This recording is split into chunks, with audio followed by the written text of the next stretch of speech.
sommes des élèves de la vie en venant sur une planète école, et la planète actuelle est la planète Terre.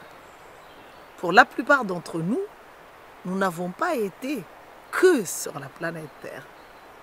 Alors pour la grande majorité des gens, ce que je dis là, c'est de la folie déjà.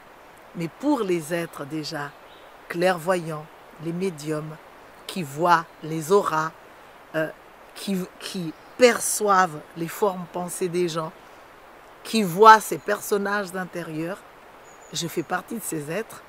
Alors, je vois non seulement les êtres nimbés de lumière, mais je vois les expériences de leur passé qui les accompagnent jusque dans l'instant présent et je perçois qu'ils viennent de divers endroits de l'univers. Certains ne sont que sur la planète Terre où ils ont pu vivre déjà plusieurs expériences. Alors, qu'est-ce que le karma? En fait, à chaque fois que nous vivons, nous constituons une balance. Il y a le côté de nos négativités et il y a le côté de nos succès, de nos positivités, des magnifiques actes, des héros que nous avons déjà réalisés dans notre propre vie et dans la vie d'autrui. Donc, avec ce karma, nous recommençons une nouvelle vie parce que nous grandissons de vie en vie. Nous nous incarnons de vie en vie pour nous parfaire et devenir meilleurs.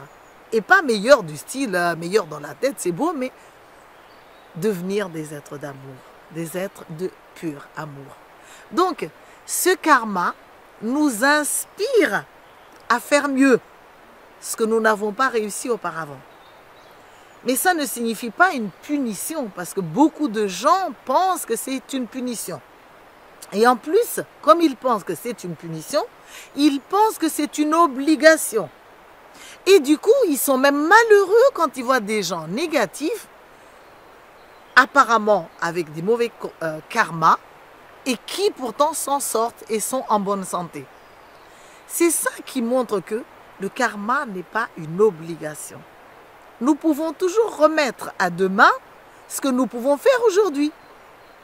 Mais le problème, c'est que quand nous remettons à demain ce que nous pouvons faire aujourd'hui, nous sommes lourds à l'intérieur. Nous sommes malheureux. Nous n'arrivons pas à déployer nos ailes. Nous n'arrivons pas à nous sentir bien sur la planète Terre. Et du coup, nous avons envie de mourir. Parce que à quoi ça sert de rester sur la planète Terre si ce n'est pas pour apprendre?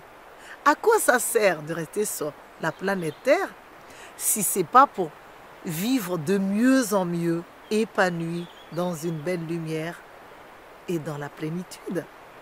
Donc, le karma se travaille, se balance, mais je ne suis pas obligée de rester prisonnier de mon karma. Parce qu'à chaque fois que nous devenons conscients, nous pouvons choisir la réalité. Et choisir la réalité ne signifie pas j'impose à quelqu'un une nouvelle réalité, non. Mais je travaille sur moi pour que la réalité que je propose puisse être perçue de tous et être signée par tous. Et comme nous sommes des êtres fondamentalement bons, nous craquons face à des très belles propositions.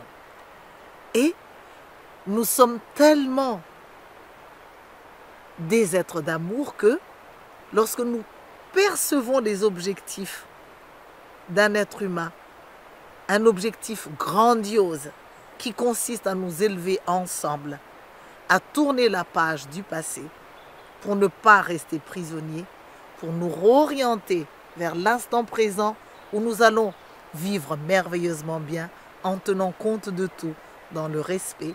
Alors en ce moment-là, c'est l'envolée des colombes blanches que nous sommes vers d'autres mondes merveilleux. Alors, karma, oui, mais ce n'est pas une prison.